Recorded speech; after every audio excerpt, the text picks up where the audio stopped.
Hello दोस्तों, कैसे हैं आप सभी। आशा करता हूँ अच्छे ही होंगे। स्वागत है आप सभी लोगों का आपके अपने ही channel RR competitive exam channel पे। तो मैं एक नई वैकेंसी पे चर्चा करने के लिए आ चुका हूँ कि आप लोगों के बीच जो है कि यह कल ही शाम के बेला में जो है कि एक वैकेंसी आप लोगों को देखने को मिला है। बिहार एसएससी के माध्यम से 11,000 पदों से अधिक पदों पर जो है कि वैकेंसी आई हुई है। 10th+2 लेवल की वैकेंसी है। तो इसमें हम जानने का प्रयास करेंगे कि वैकेंसी में क्या क्या प्रोसेस होने वाली है, इसका सिलेबस क्या होने वाला है, और पीटी मेंस के लिए क्या अलग अलग सिलेबस होती है, टाइपिंग और नॉन टाइपिंग पोस्ट क्या क्या है। तो इन तमाम चीज़ों को हम जानने का प्रयास करेंगे। थंबनेल के माध्यम से आप देख चुके होंगे कि बिहार एसएससी 10th+2 लेवल की वैकेंसी 11,000 प्लस भर्तियां। तो बिल्कुल साथियों, 11,000 प्लस भर्तियां हैं। सिलेक्शन प्रोसेस क्या होने वाली है वीडियो में चर्चा करने वाले हैं। सिलेबस क्या होने वाला है, सिलेबस काफ़ी महत्वपूर्ण हो जाता है आपके लिए, और सिलेबस को जानना। पीटी और मेंस, इसके अलावा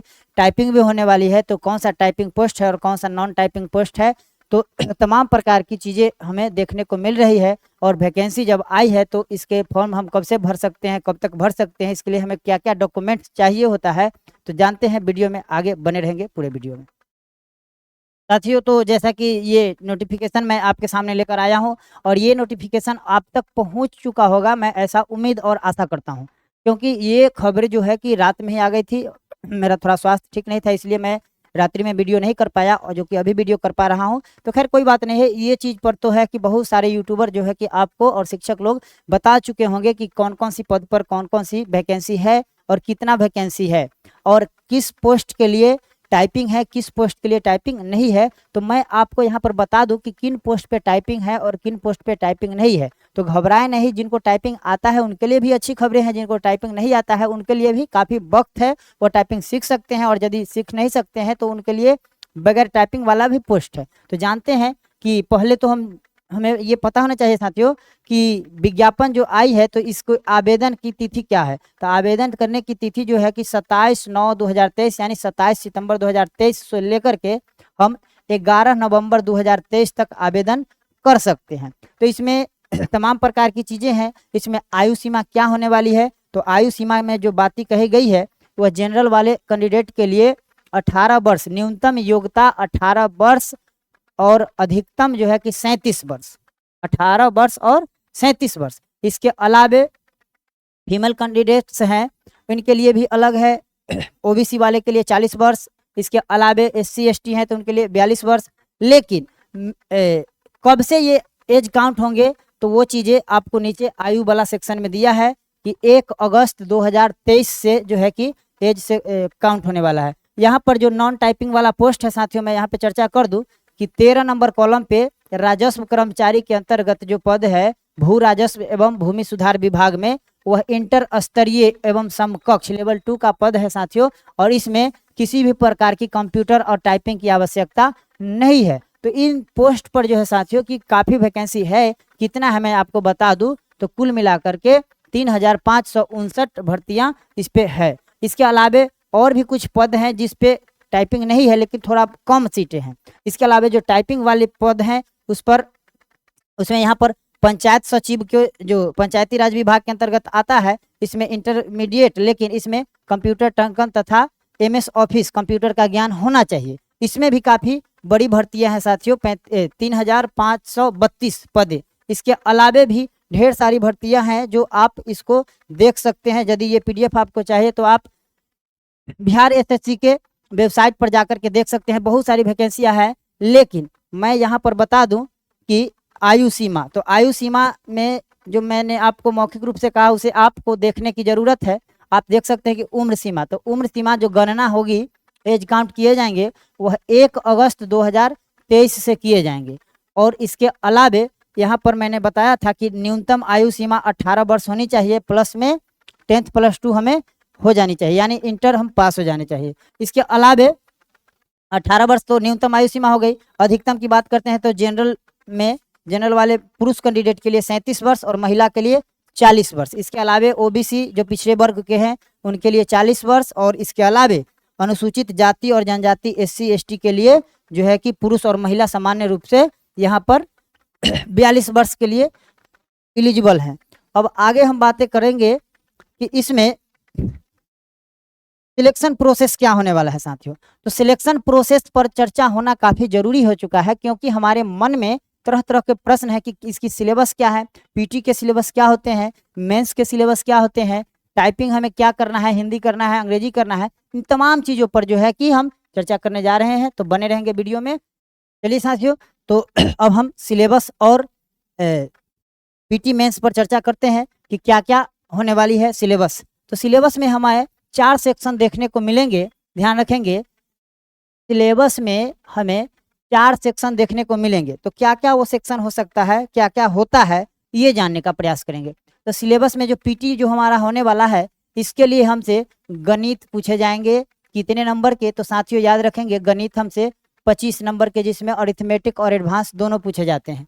इसके अलावे साथियों रीजनिंग की बात करते हैं। रीजनिंग, तो रीजनिंग साथियों हमें 50 नंबर का पूछने वाला है। तो रीजनिंग 50 नंबर का और गणित 50 नंबर का।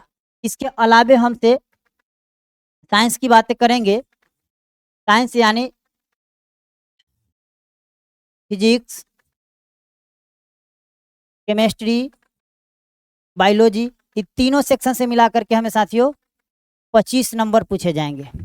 तो क्या हो रहा है, 25, 50, 25। इसके अलावे जीके की बात करते हैं, सामान्य ज्ञान की बात करते हैं, तो यहाँ से हमें 50 नंबर के प्रश्न पूछे जाएंगे। तो कुल मिलाकर के 25, 50, 75 और 25, 50, कुल मिलाकर फिर से इधर 75, यानी कि टोटल जो है साथियों, टोटल मार्क्स जो टोटल नंबर ऑफ क्वेश्चन देखने को मिलेंगे वह 150। ठीक है। इसके अलावे इसमें निगेटिव की यदि हम बातें करते हैं, तो निगेटिव साथियों 1/4 होने वाली है, यानी कि 0.25% निगेटिव होने वाला है। तो ध्यान में रखना है कि निगेटिव है, 150 नंबर का जो है कि एग्जाम होने वाला है। जीके सेक्शन में क्या क्या पूछे जाते हैं, तो इसमें आपसे इतिहास पूछे जाएंगे, इतिहास पूछे जाएंगे, इसके बाद भूगोल पूछे जाएंगे आपसे। इसके अलावा राज्य व्यवस्था पूछी जाएंगी, भारतीय राज्य व्यवस्था,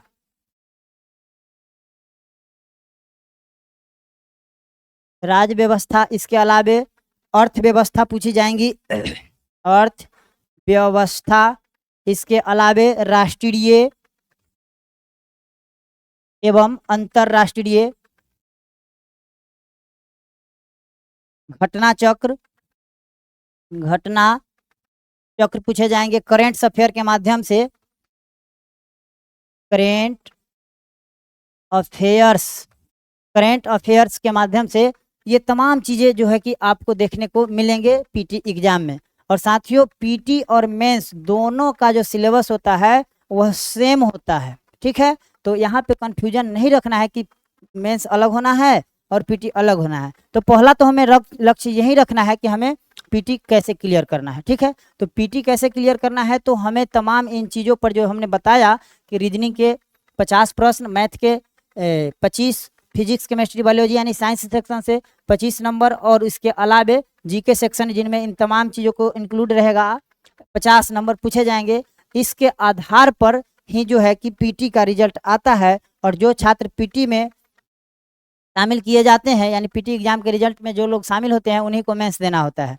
तो मेंस में भी साथियों जो है कि सेम सिलेबस रहने वाला है, इसमें किसी भी प्रकार का फेरबदल नहीं होगा। हाँ, क्वेश्चन का थोड़ा स्टैंडर्ड लेवल जो होता है कि थोड़ा सा बढ़ा देखने को आपको मिल जाएगा, यानी कि पीटी के मुकाबले मेंस का क्वेश्चन का स्टैंडर्ड लेवल उच्च होगा। इसके अलावे टाइपिंग, जो भी टाइपिंग पोस्ट के लिए अप्लाई करेंगे, हालांकि ये तो जब फॉर्म आता है नोटिफिकेशन में पोस्ट प्रीफरेंस के आधार पे कि कौन सा पद के लिए टाइपिंग है, कौन सा पद के लिए नहीं है, तो ये तमाम चीज़ें तो नोटिफिकेशन में है ही, लेकिन जब फॉर्म हम लोग भरेंगे तो उसमें क्या क्या प्रीफरेंस देना पड़ता है, तो जो लोग टाइपिंग जानते होंगे उनको टाइपिंग करना पड़ेगा, जो लोग टाइपिंग नॉन टाइपिंग पोस्ट के लिए फॉर्म भरे होंगे वो वैसे ही फॉर्म पीटी के बाद मेंस के बाद उनका मेडिकल वगैरह होना है, तो रिजल्ट के प्रोसेस के बाद।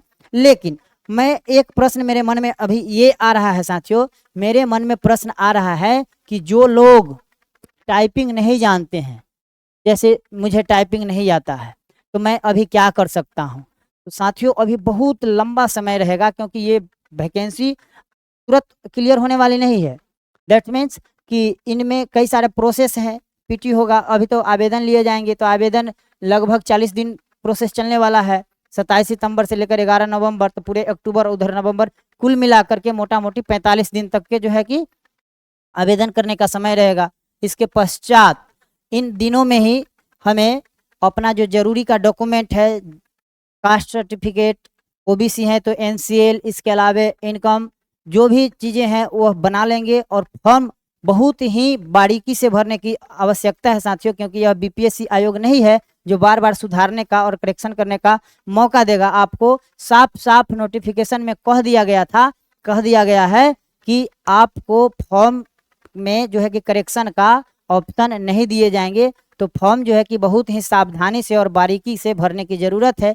इसके अलावे हम लोग एक मजबूत स्ट्रेटजी पे काम करेंगे ताकि वैकेंसी जो आई है इसका हमें लाभ मिल सके और अपने ऊपर लगे बेरोजगारी के धब्बे को हम दूर कर सकते हैं। चलिए, तो इसमें हम लोग जान पाए कि पीटी और मेंस दोनों का लगभग एक ही सिलेबस होता है। और हाँ, जिनके पास टाइपिंग नहीं स्किल्स नहीं है तो टाइपिंग सीखने में मेरे हिसाब से ज़्यादा वक्त नहीं लगना चाहिए। हम तैयारी भी करेंगे और उससे वक्त निकाल करके हम अपने नज़दीक के शहरों में जहाँ पे टाइपिंग सिखाई जाती है वहाँ पर टाइपिंग सीख भी सकते हैं। तो मुश्किल से 2 या 3 महीने में हमें वो स्पीड आ सकती है जो एग्जाम में हमसे मांगा जाएगा। तो मैं उम्मीद करता हूँ कि अपनी तैयारी को और भी थोड़ा सा एफर्ट लगा देना है, तेज कर देना है, धार देना है। और इसके अलावा यदि हमें टाइपिंग नहीं आती है या टाइपिंग आती भी है तो प्रैक्टिस में रहना है, और टाइपिंग जिन्हें नहीं आता है वो सीखने का प्रयास करेंगे, ताकि अब टाइपिंग तो सबसे लास्ट में होना है, पहले पीटी होगा, मेंस होगा, उसके बाद ना टाइपिंग के लिए बुलाया जाएगा। तो आपके लिए वक्त है कि हम लोग टाइपिंग सीख करके आगे के जो भी पद हैं उस पर एलिजिबल हो सकते हैं। तो चलिए, थैंक यू, धन्यवाद। मिलते हैं नेक्स्ट वीडियो में। यदि कोई भी मन में डाउट है तो आप कमेंट सेक्शन में, कमेंट बॉक्स खुला हुआ है, आप अपना सुझाव इसमें दे सकते हैं। चलिए, मिलते हैं नेक्स्ट वीडियो में। थैंक यू, धन्यवाद।